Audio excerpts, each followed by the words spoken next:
Folks, I'm Monsignor Michael, and welcome to the Business of Living. You know, this channel is all about living well. This channel is all about offering ways to help us live more meaningful, more purposeful lives. Because you know, there's a lot of poisons in life. There's a lot of things that can really stifle us, that can really drag us down, that can even derail us, that can even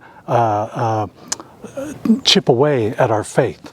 You know, we hear the headlines swirl, nations are at war, pandemic we've been dealing with for 2 years, economic problems, political discord, infighting, family challenges and difficulties, sickness, whatever it might be. These are things that can really stifle us, and unfortunately these are things that can also lead to worry, that can lead to anxiety, and that can lead to fear. And we have to be very careful not to succumb to these poisons of anxiety and fear and worry. And that's what I want to present to you today. You know, I want to remind you that of a very important antidote to these poisons of anxiety, of fear, of worry. And it's found in Psalm 46, verse 11. Be still and know that I am God. Be still and know that I am God. You know, it's in our stillness, it's in our calmness of our spirit, of our minds, that we are more in tune, that we are in a deeper harmony with God, with His strength, with His will, with His omnipotence, with His love. And we can experience all of this by being still, When a lake is disturbed by restless winds, like this lake, Lake Fryer today, it cannot reflect as it's meant to. It cannot reflect the hills, the trees, the sun, the moon, its surrounding, whatever surrounds the lake. It can't reflect it. But when the lake is still, when the lake is calm and clear, it's then and only then that the trees and the sun and the hills are perfectly mirrored on the surface of the lake. And you know, the same thing can be said about our minds and our hearts. It's when our minds and hearts are calm, when our minds and hearts are still, it's then that we perfectly reflect the love, the majesty, the strength, the omnipotence of God our Father. I want to invite you for the next few minutes to join me so we can go a little bit deeper into what this very powerful passage has to teach us. Come along. Be still and know that I am God.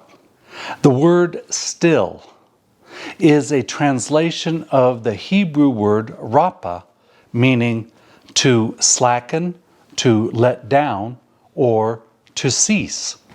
So instead of interpreting be still as a gentle suggestion, the true meaning is a command from God to cease or to stop.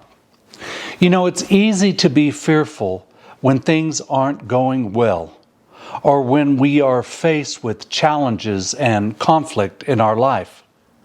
You know, in the midst of our struggle, however, God tells us to wake up and recognize who is on our side. Psalm 46 is saying that God is our refuge in times of trouble. God is ready to help us in the present moment, and we can place our trust in Him. There's no need to fear, no matter what happens around us or on the earth. He stands as the helper of His people in natural disasters like earthquakes, tornadoes, pandemics, and also in times of war. The theme of Psalm 46 is the greatness of God and His power to deliver us from things that are beyond our abilities. The writer of the psalm wants people to understand that it doesn't matter what we face in life, God is greater. The greater the things we face in life, the less we can deal with them.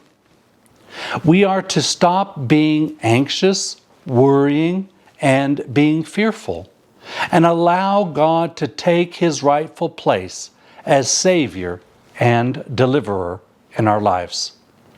Psalm 46:11 is a direct command from God to stop our futile efforts in dealing with things that are of His domain.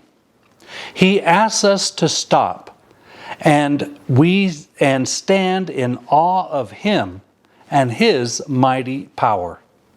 As God, He is sovereign. He is faithful. He is omnipotent. He is loving, merciful, and unfailing.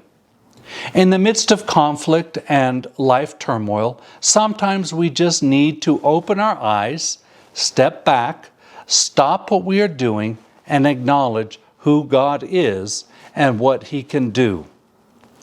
Doing so provides us comfort in the chaos and peace in the midst of struggle. Therefore, let's heed God's command like never before. Be still and know that I am God. And when our minds and when our hearts are perfectly still, it is then when we will flawlessly reflect the beauty, the glory, the majesty of God in His omnipotence. I hope this has brought some value to your lives. If it has, please consider liking this video, hitting that subscribe button, and ringing that notification bell. You know, liking a video is one of the best ways to help this video be recognized by YouTube and to get this message out to others. So please give it a like and share it with your family and friends. Take care, and may God bless you, and I hope to see you next Monday. Take care. God bless.